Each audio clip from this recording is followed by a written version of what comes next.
find the point B on line segment AC such that the ratio of AB to BC is 3:1। अब हमें यहाँ पे एक line segment AC दिया हुआ है।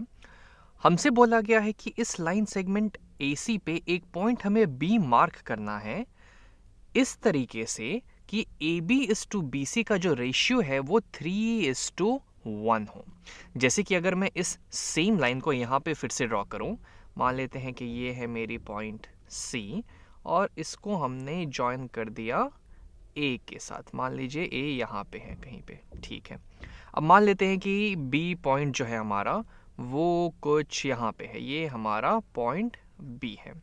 तो हमें जो है ये बताना है कि ये B की पोजीशन कुछ इस तरीके से हो कि AB/BC 3:1 का हो। यानी कि अगर मान लीजिए ये BC की लेंथ कुछ x यूनिट्स होती है तो इसकी 3 टाइम्स यानी कि इसकी 3 गुणी लेंथ AB की होनी चाहिए, 3x होनी चाहिए, क्योंकि अभी भी जो इनके बीच का रेशियो है AB/BC वो 3x/x यानी कि 3/1 यानी कि 3:1 का रहेगा, जो कि क्वेश्चन में हमें दिया हुआ है। तो पहले तो मैं चाहूंगा कि आप इस वीडियो को एक बार पॉज कर दें और इसे एक बार जरूर खुद से सोचने की कोशिश करें, ट्राई करने की कोशिश करें। चलिए अब हम इसे मिल के देखते हैं कि आखिर इसको कैसे समझा जाए।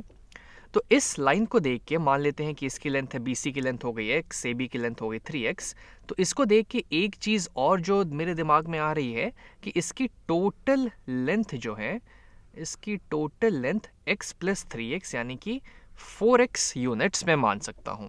और अगर इसकी टोटल लेंथ 4x यूनिट्स है तो अगर मैं C से शुरुआत करूँ तो B तक पहुँचने के लिए मुझे इस टोटल लेंथ का 1/4 ट्रैवल करना पड़ेगा। यानी कि B तक पहुँचने के लिए मुझे 1/4 ऑफ AC का मुझे 1/4 चलना पड़ेगा, तब मैं C से B पे पहुंच जाऊंगा, क्योंकि AC की टोटल लेंथ है 4x का जब हम 1/4 लेंगे तो सिर्फ x बच जाएगा। हाँ, ये बात भी सही, आप इसको ऐसे भी बोल सकते थे कि अगर हम A से शुरुआत करें तो यहां से हमें टोटल डिस्टेंस का 3/4 चलना पड़ेगा, तब हम B पे पहुंचेंगे।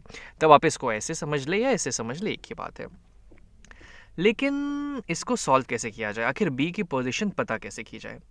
तो इसको सोचने का एक तरीका जो मेरे मन में आ रहा है वो ये हो सकता है कि हम इस टोटल AC की लेंथ डिस्टेंस फॉर्मूले से पता कर लें। A के कोऑर्डिनेट्स हमें पता चल जाएंगे, C के कोऑर्डिनेट्स भी पता चल जाएंगे। तो डिस्टेंस फॉर्मूला लगा के हम AC की लेंथ पता कर लें और फिर उसका 1/4 ले लें तो हम B पे पहुंच जाएंगे। लेकिन ये प्रोसेस थोड़ा सा मुश्किल हो जाएगा, थोड़ा सा लेंदी भी हो जाएगा, क्योंकि ये जो लाइन है ये इंक्लाइंड है। ये अगर हॉरिजॉन्टल लाइन रहती या फिर वर्टिकल लाइन रहती तो ये करना थोड़ा आसान हो जाता। तो और कोई तरीका हो सकता है क्या? तो एक काम करते हैं, अब चूंकि हम XY प्लेन पे बात कर ही रहे हैं तो इस डिस्टेंस को हम इसके x डिस्टेंस और y डिस्टेंस में तोड़ देते हैं।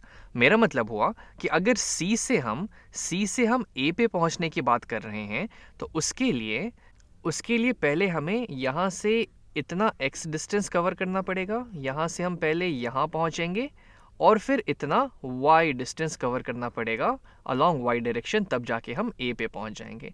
C से हम पहले हॉरिजॉन्टली चले x के डायरेक्शन में इतना यूनिट्स, और ये कितना होगा ये तो हम अभी पता कर लेंगे।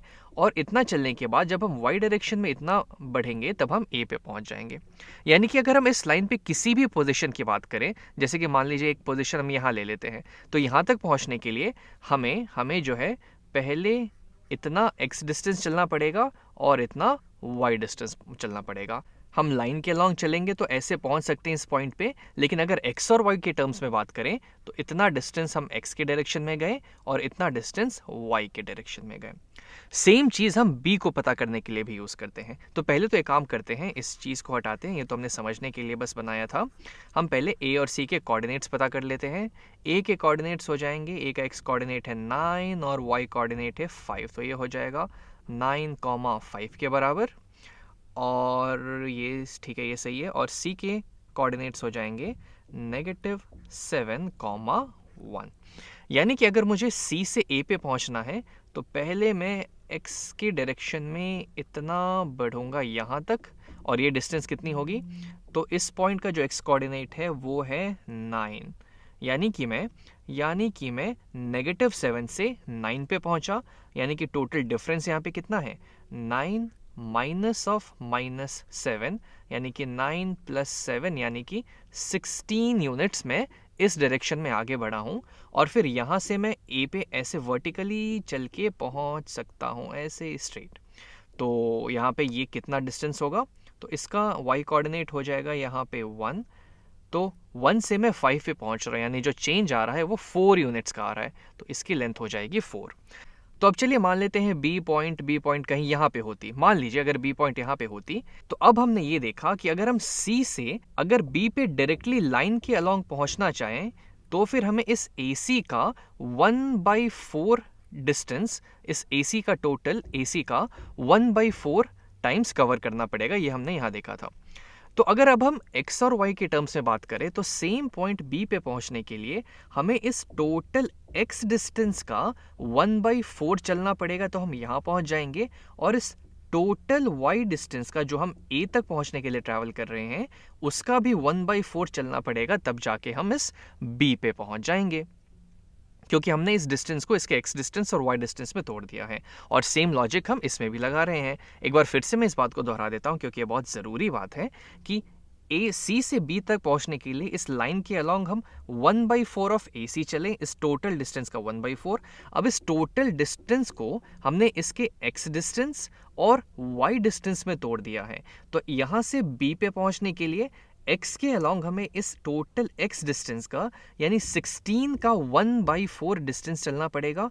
और 16 का 1/4 होता है 4 यूनिट्स, यानी कि इसको अगर किसी और कलर से हम शो करें, यानी कि यहाँ से यहाँ तक पहुँचने के लिए मुझे 16 इस x डिस्टेंस का 1/4 यानी कि 4 यूनिट्स चलने पड़ेंगे।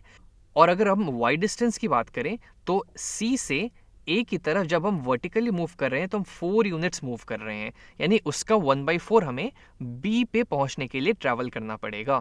यानी 4 का 1/4 होता है 1, यानी कि ये हाइट 1 यूनिट्स हो जाएगी।